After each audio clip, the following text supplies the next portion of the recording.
Because understanding great literature is better than trying to read and understand yet another business book. On the Leadership Lessons from the Great Books podcast, we commit to reading, dissecting, and analyzing the great books of the Western canon. You know, those books, from Jane Austen to Shakespeare, and everything else in between, that you might have fallen asleep trying to read in high school. We do this for our listeners, the owner, the entrepreneur, the manager, or the civic leader who doesn't have the time to read, dissect, analyze, and leverage insights from literature to execute leadership best practices in the confusing and chaotic postmodern world we all now inhabit. Welcome to the rescuing of Western civilization at the intersection of literature and leadership. Welcome to the Leadership Lessons from the Great Books podcast. Hello, my name is Hassan Sorrells, and this is the Leadership Lessons from the Great Books podcast, episode number 116. With our play today, one of the greatest playwrights of all time. As a matter of fact, when I say his name, you're going to go, oh, yeah, of course. This is a story that maximizes certain themes that still resonate today in our postmodern world. Themes of secrecy, political machinations, romance, and of course, the desire for power, along with a heavy dose of the mystical. Written in the early 17th century, as the days of North American seafaring-based exploration and colonialism were just starting to ramp up, this play, which opens up with a sea voyage a la Moby Dick, converges eventually on a prison island.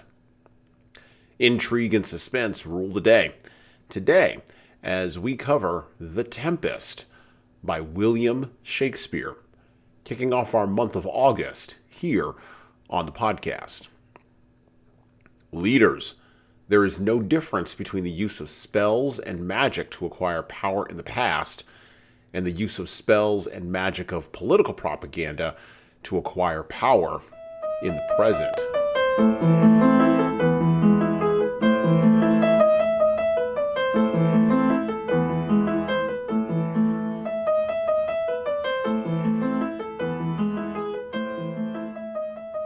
And we pick up with Shakespeare's The Tempest.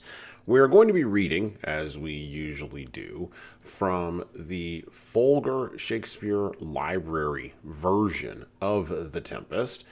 You can get that online for free. Edited by Barbara A. Melwatt and Paul Weirstein. And we do like the Folger Productions, the Folger Shakespeare Library Productions here on the podcast. They are extremely useful, extremely well written. The translations are very, very good. And they actually, the language is very, very clean and very clear. And of course, it gives you some great textual introductions to give you some background on what you're reading in the play. So we're going to start off with The Tempest, Act 1, Scene 1. A tempestuous noise of thunder and lightning is heard. Enter shipmaster and a boatswain. Master, boatswain! Boatswain, here, master, what cheer? Master, good, speak to the mariners. Fall to your yardly, or we run ourselves aground. Bestir, bestir! He exits. Enter mariners. Boatswain, hi, my heart, cheerily, cheerily, my heart, yar, yar, take in the topsail, and the master's whistle, blow till thou burst thy wind, if room enough. Enter Alonzo, Sebastian, Antonio, Ferdinand, Gonzalo, and others. Alonzo, good boatswain, have care, where is the master? Play the men. Boatswain, I pray thee now, keep below. Where is the master, boatswain? That was Antonio. Boatswain, do you not hear him? You mar our labor. Keep to your caverns. You do assist the storm. Gonzalo, nay, good, be patient. Boatswain, when the sea is. Hence, who cares these roars for the name of the king? To cabin, silence, trouble us not. Gonzalo, good, yet remember whom thou hast aboard. Boatswain, none that I love more than myself. You are a counselor. If you can command these elements to silence and work the peace of the present, we will not hand a rope more. Use your authority. If you cannot, give thanks that you have lived so long, and make yourself ready in your cabin for the mischance of the hour, if it so hap. Cheerily, good hearts, out of our way, I say. He exits. Gonzalo, I have great comfort from this fellow. Methinks he hath no drowning mark upon him. His complexion is perfectly gallows. Stand fast, good fate, to his hanging. Make the rope of his destiny our cable, for our doth little advantage. If he be not born to be hanged, our case is miserable. He exits with Alonso, Sebastian, and the other courtiers. Enter the boatswain. Boatswain, down with the topmast! Yar, lower, lower, bring her try with the main course! A cry within. A plague upon this howling! They are louder than the weather in our office. Enter Sebastian, Antonio, and Gonzalo. Yet again? What do you hear? Shall we go over and drown? Have you a mind to sink? Sebastian, a pox on your throat, you bawling, blasphemous, and charitable dog. Boatswain, work you then. Antonio, hang, cur, hang, you whoreson, insolent noisemaker. We are less afraid to be drowned than thou art. Gonzalo, I'll warrant him for drowning, though the ship were no stronger than a nutshell, and is as leaky as an unstanched wench. Boatswain, lay her a hold, set her 2 courses, off to sea again, lay her off. Enter more mariners, wet. Mariners, all lost, to prayers, all lost. Mariners exit. Boatswain, what must our mouths be cold? Gonzalo, the king and prince at prayers. Let's assist them, for our case is as theirs. Sebastian, I am out of patience. Antonio, we are merely cheated of our lives by drunkards. This wide-chopped rascal, would thou mightest lie drowned in the washing of 10 tides. The boatswain exits. Gonzalo, he'll be hanged yet, though every drop of water swear against it and gape and wits to glut him. A confused noise within. Mercy on us, we split. Farewell, my wife and children. Farewell, brother, we split. Antonio, let us all sink with the king. Sebastian, let's take leave of him. He exits with Antonio. Gonzalo, now I would give 1,000 furlongs of sea for an acre of barren ground. Long heath, brown furs, anything. The wills above be done. But I would fain die a dry death.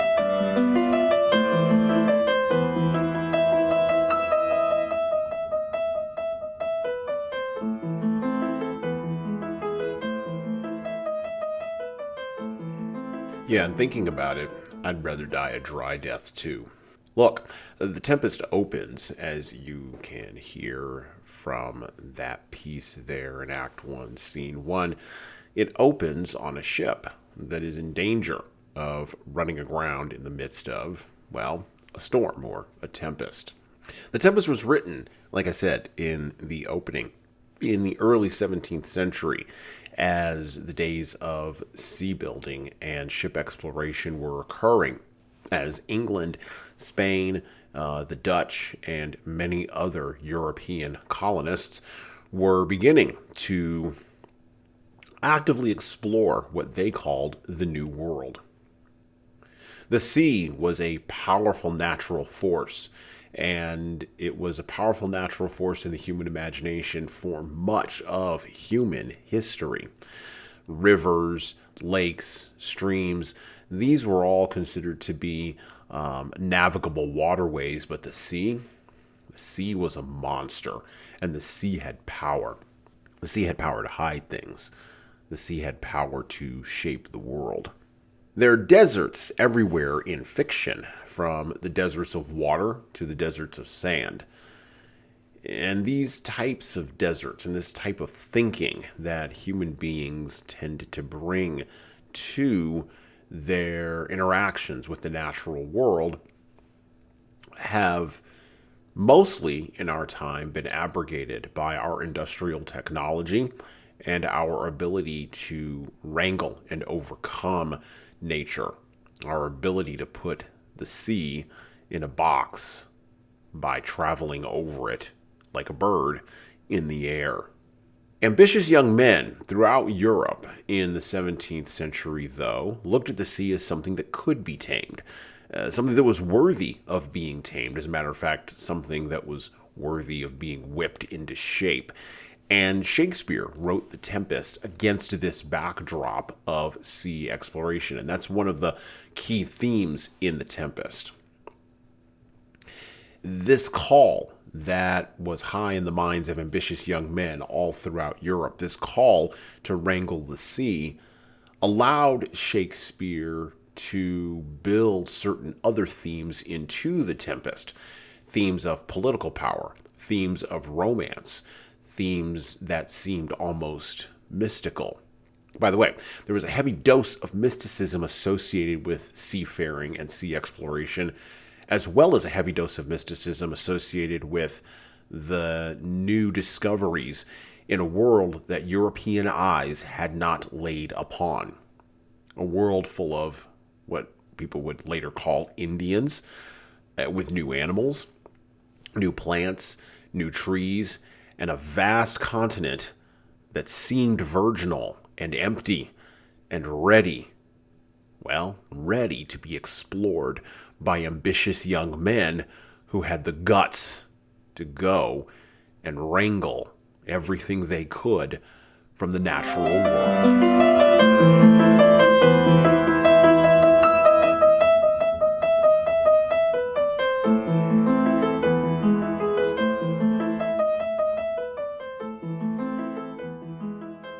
One of the problems, of course, with exploring the natural world is that the natural world isn't empty. There's animals, there's plants, there's natural elements. And then, of course, there might be other people. We're going to go back to the Tempest here. We're going to pick up with Act 1, Scene 2, speaking of other people. And we want to introduce a couple of denizens of the island that the ship that we opened with, that was in the Tempest, is about to run aground upon. An island that is not empty, an island that is occupied, by at least one resentful person. Back to the Tempest, Act 1, Scene 2. Enter Prospero and Miranda. Miranda, if by your art, my dearest father, you have put the wild waters in this roar, allay them. The sky, it seems, would pour down stinking pitch. By that sea, mounting to the weak welkin's cheek, dashes the fire out.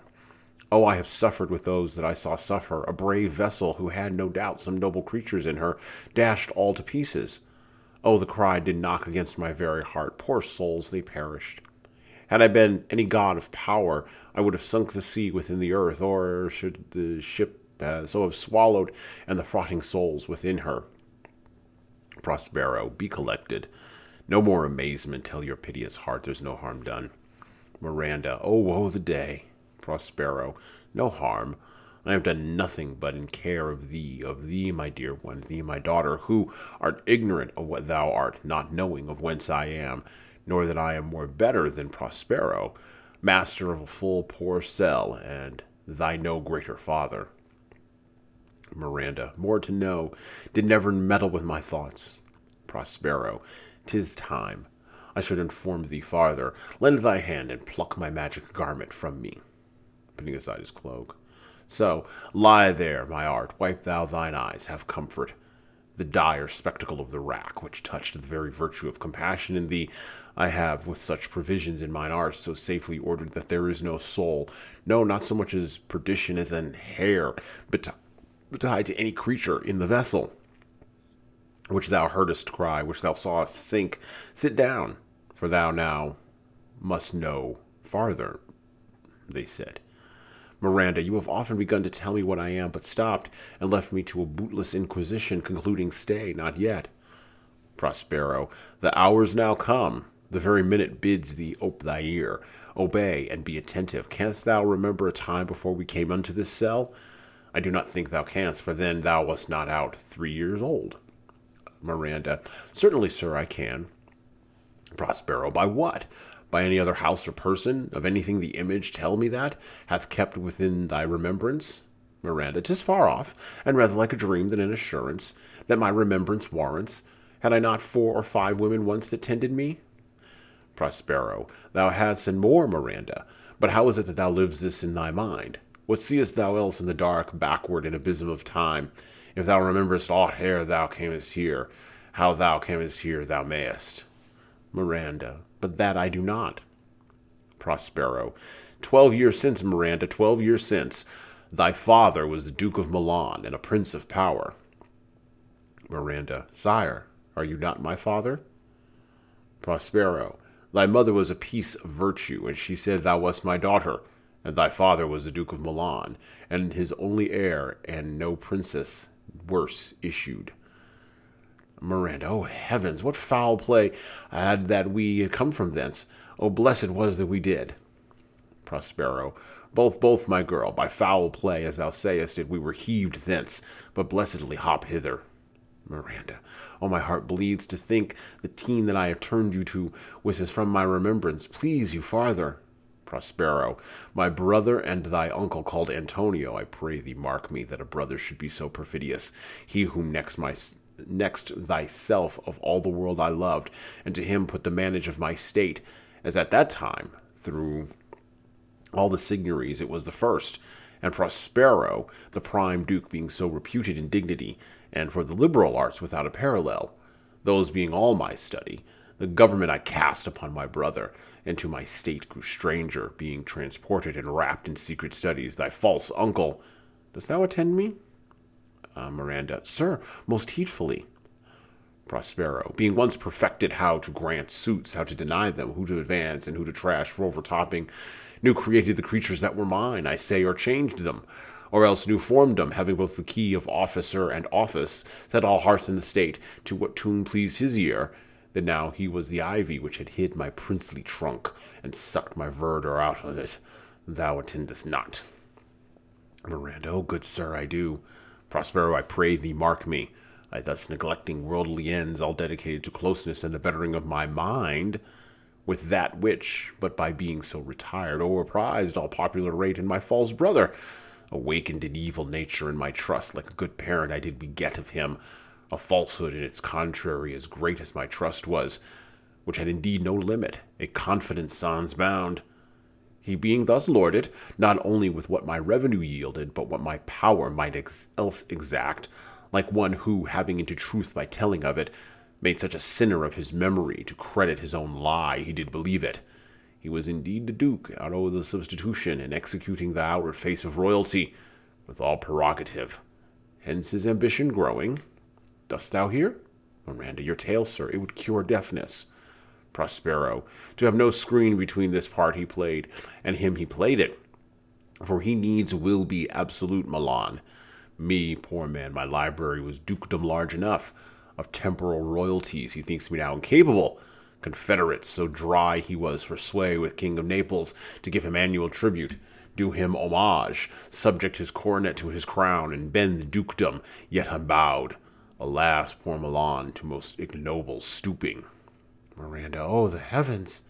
Prospero. Mark his condition and the event, then tell me if this might be a brother. Miranda. I should sin to think but nobly of my grandmother. Good wombs have borne bad sons.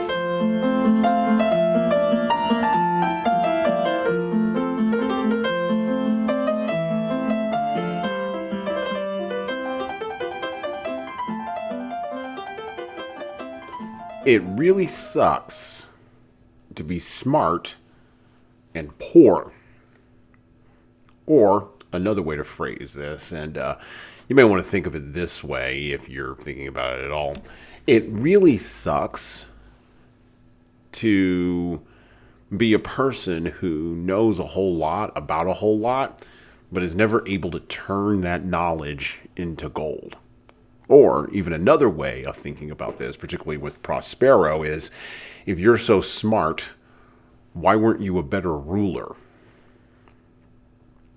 Prospero is set up in Shakespeare's The Tempest as a person who has been banished to an island, who is the rightful ruler of a kingdom, and yet he seems to fail to understand the basic parameters of dealing with other human beings.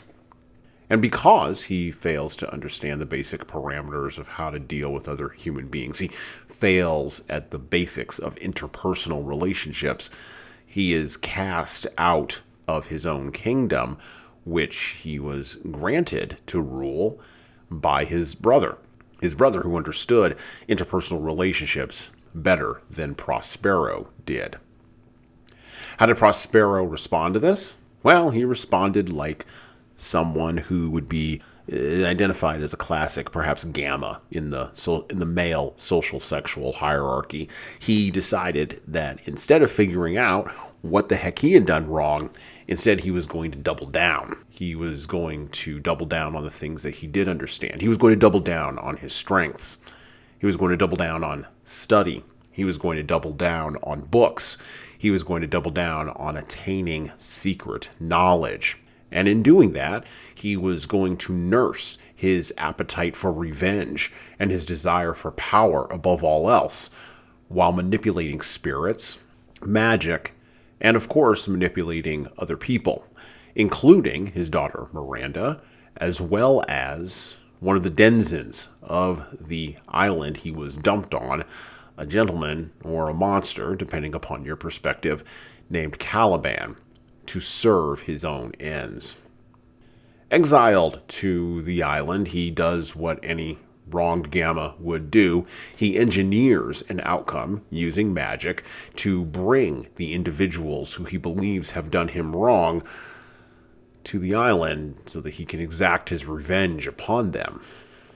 Unfortunately, he's leveraging forces he doesn't fully comprehend.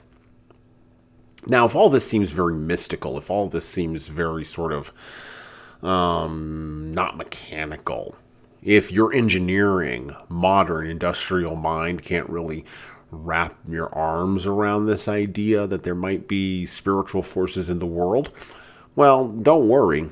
There's plenty of people who are manipulating or seeking to manipulate these forces in the world right now. And by the way, they have cell phones in their pocket, and they believe in evolution, and they believe that the earth goes around the sun. In our mechanical and post-industrial era, paganistic religious practices, and even the use of magic, still work and wind like yeast through our world today, being used by those for whom wealth, acquisition, and the ability to direct, either directly or indirectly, the lives of masses of others is still just not enough power. One of the things that you may want to note if you're a leader listening to this podcast is this. When leaders play with spiritual forces, dark or light, but let's focus on the dark ones for just a moment here. When leaders play with spiritual forces, they arrogantly believe will only serve them. They wind up falling for the deception of power, or the deception of some type of power that is, in reality, these forces having a control over them. You're not strong enough to wield dark forces. Neither was Prospero, by the way, and his greed and his manipulation and his appetite for revenge, well, Shakespeare knew that these things have power, both as motivators and have power to leverage massive downfalls.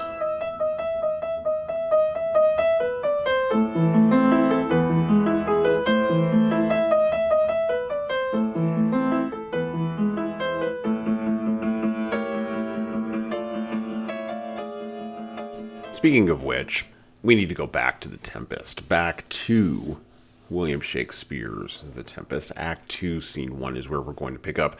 Now, we are jumping around. I am picking clips to make certain points, portions of the play today.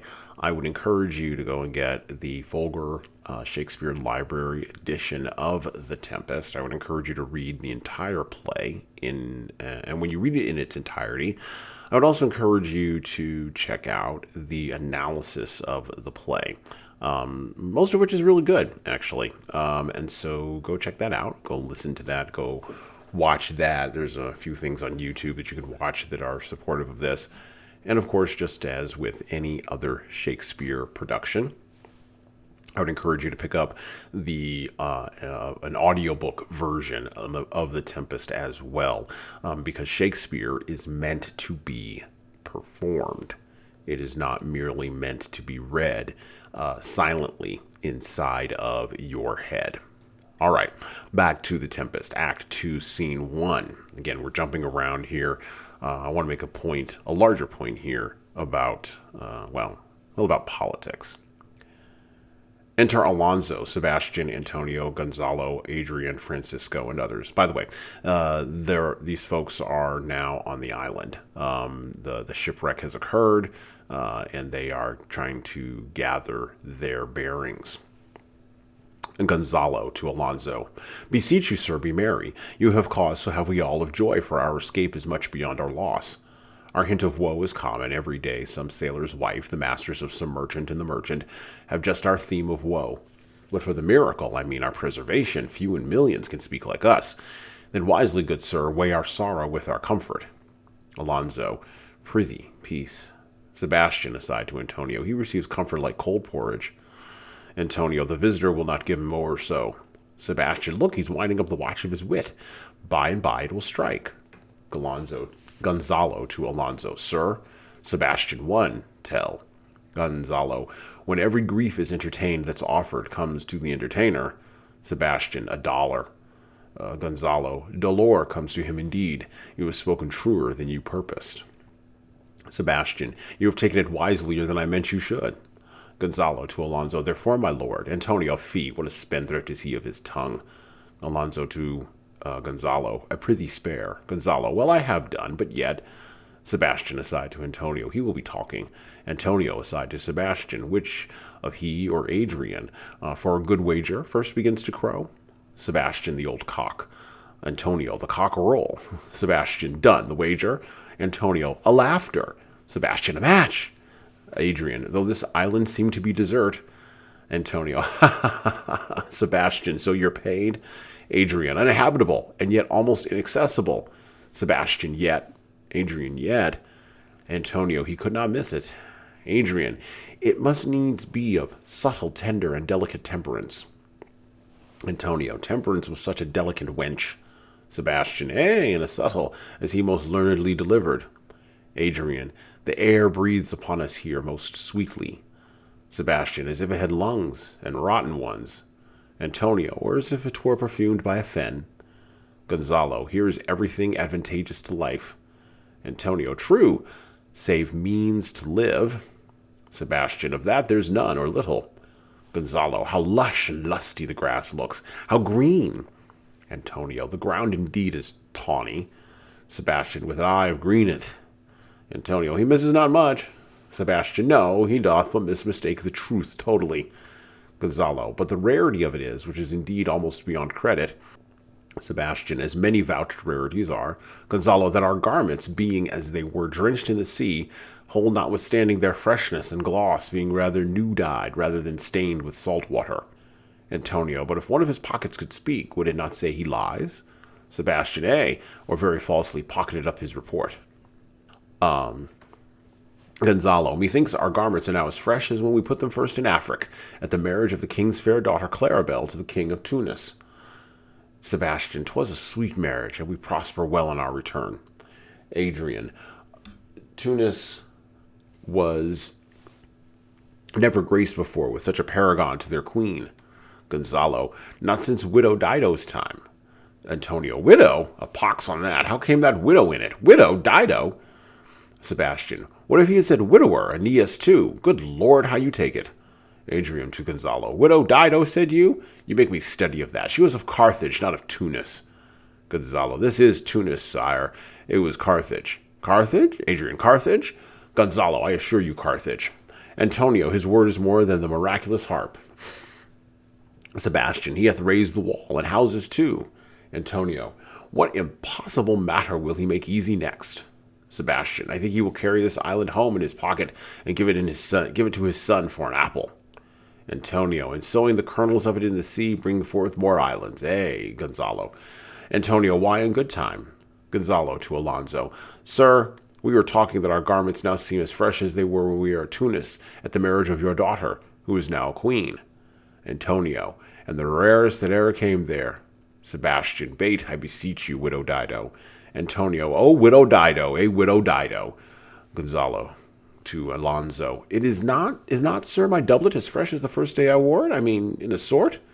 Antonio, that sort was well fished for. Gonzalo to Alonso. When I wore it at your daughter's marriage. Alonso, you cram these words into mine ears against the stomach of my sense. Would I have never married my daughter there, for coming thence my son is lost, and, in my rate, she too, who is so far from Italy removed, I ne'er shall see her again. O thou mine heir of Naples and of Milan, what strange fish hath made this meal on thee? Francisco, sire, he may live. I saw him beat the surges under him and ride upon their backs. He trod the water, whose enmity he flung aside, and breasted the surge most swole and met him. His bold head 'bove the contentious waves he kept, and oared himself with his good arms in lusty stroke to the shore, that o'er his wave-worn basis bowed. As stooping to relieve him, I no doubt, he came alive to land. Alonso, no, he's gone. Sebastian, sir, you may thank yourself for this great loss, that would not bless our Europe with your daughter, but rather lose her to an African, where she at least is banished from your eye, who hath cause to whet the grief on it. Alonso, prithee peace.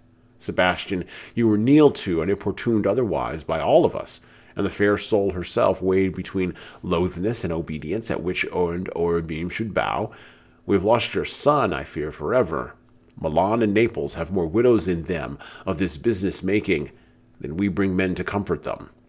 The fault's your own. Alonso, so is the dearest of the loss. Gonzalo, my lord Sebastian, the truth you speak doth lack some gentleness, and time to speak it in. You rub the sore when you should bring the plaster.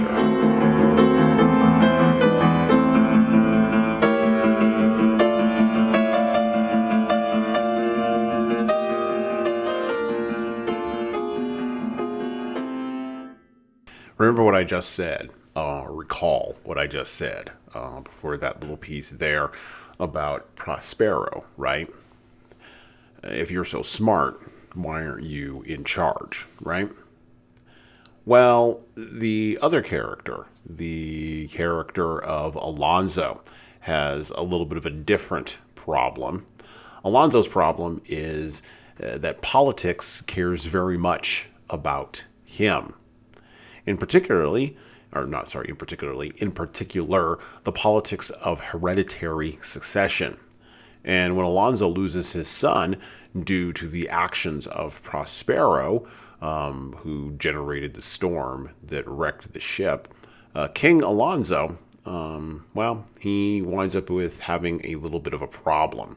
He winds up in a space where all of the familial considerations of the death of his hereditary heir to the throne now run up against the political considerations of the death of a hereditary heir. In our time, where we don't think too much about hereditary heirs, but we think very much about political behavior, in our time, this reads a little bit weird to us, but there is something innate in it that we definitely understand. We are at a time in the West when political behavior has now replaced religious belief, but it was not always so. This is why the Tempest mixes mystical and religious elements with elements of politics and law and culture, and it layers them in. And by the way, I haven't even addressed the issue of the harpies or the aspects of Caliban and the natural world. You're going to have to read more in the play about that. This is not the first time that Shakespeare has played around with the conceptions for his 17th century audience of political machinations and how those machinations eventually wind up with real-world events. But in the 17th century, when the divine right of kings was just beginning to be questioned, people were looking at and people were beginning to consider that maybe it wasn't just the elites that had problems with politics. Maybe it was regular people as well. Shakespeare wrote, of course, the definitive plays about political machinations and manipulations, sort of raw and wriggling, right, in their purest form, in Julius Caesar, who we've covered on a previous podcast, Macbeth, and, of course, Richard III. I'm sorry, not Macbeth, no, Hamlet, and Richard III. But in our time, even though these stories resonate with us because we can see political machinations in our own time, at our own level, and as democracy, of course, has increased, as the demos has grown, as the door has opened more and more to give agency to the individuals in the masses, people are still, weirdly enough, even with all that, people are still weirdly enough caught by surprise when political behavior impacts their interpersonal and personal decision-making processes, and even the direction of what they consider to be their uneventful lives. This is a factor, that surprise is a factor of the human condition. I don't really know why people are surprised by politics. I've been involved one way or another in either thinking about, acting in, contributing, or participating in politics and political events and political activities since I was 15 years old. And that's been for the past 30 years. I anticipate I'll probably be doing that till the end of my time because politics does matter. And yet, the number of people that I run into who are absolutely stunned by political activity and the impact that political activity has on their average life, even at the local level, is kind of amazing. No matter how stern the warning, people seem to forget that while you may not care about politics individually cares very much about you.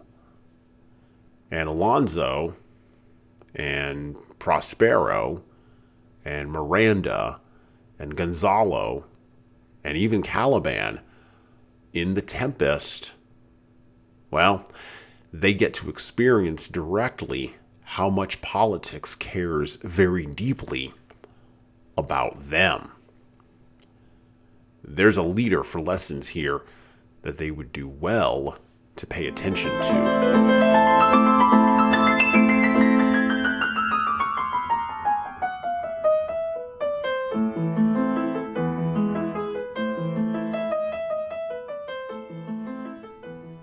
Wrapping up here with The Tempest, how do you stay on the path with a play as multi-layered, multifaceted, and multi-leveled as The Tempest by William Shakespeare? By the way, not one of his more popular plays. It tends to be ranked either in the third tier or even sometimes in the high end of the second tier of his plays, but it is definitely one that is worthwhile for leaders to read. There are three main ideas that leaders can take from The Tempest and can use these ideas to stay on the leadership path. First is that leaders don't mess around with tools they don't understand, from magic to propaganda. Look, if you don't know what you're doing with a tool, what are you doing with it in your hands? And if a tool is being used against you, it is incumbent upon you to learn how it is being used, but it is not incumbent upon you to use it on someone else. Leaders know that politics are everywhere, and they work assiduously to manage politics like the weeds, or the weed that it is. Some weeds are beneficial. Sometimes politics works. Some weeds are merely invasive. If you let them get out of control, they'll take over your entire organization and your culture. Politics is everywhere, interpersonal, extrapersonal. There's no way around it, but putting it in its appropriate space and managing it in the hierarchy of people and of power is incredibly important. Not everything is political, just like everything is not religious or everything is not entertainment, but we do need to figure out what things are what, where, as leaders. And finally, leadership in and of itself is a call to adventure. It's a call to the high seas or to the high desert. We should heed that call as leaders, and we should be willing to strike out into unknown areas, explore strange new worlds, and to, of course, seek out things that we have not seen before. Will there be other folks there? Will it be inhabited? Will there be people who have made decisions or have opinions or be operating with facts that we don't recognize? Absolutely. And we should be prepared for whatever it is that we find when we get there. If we apply these 3 lessons, we can stay on the path with The Tempest by William Shakespeare. And well, with that, I'm out.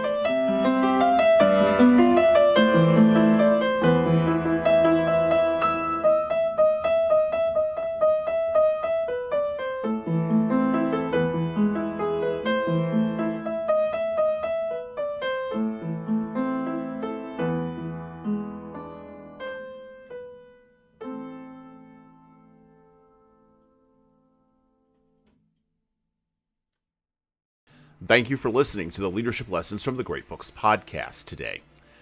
And now that you've made it this far, you should subscribe to the audio version of this show on all the major podcast players, including Apple iTunes, Spotify, YouTube Music, and everywhere else where podcasts are available. There's also a video version of our podcast on our YouTube channel. Like and subscribe to the video version of this podcast on the Leadership Toolbox channel on YouTube. Just search for Leadership Toolbox and hit the subscribe button there on YouTube. And while you're doing that, leave a 5-star review if you like what we're doing here on Apple, Spotify, and YouTube. Just go below the player and hit 5 stars. We need those reviews to grow, and it's the easiest way to help grow this show. And tell all your friends, of course, in leadership. By the way, if you don't like what we're doing here, well, you can always listen to another leadership show. There are several other good ones out there. At least that's what I've heard. All right. Well, that's it for me.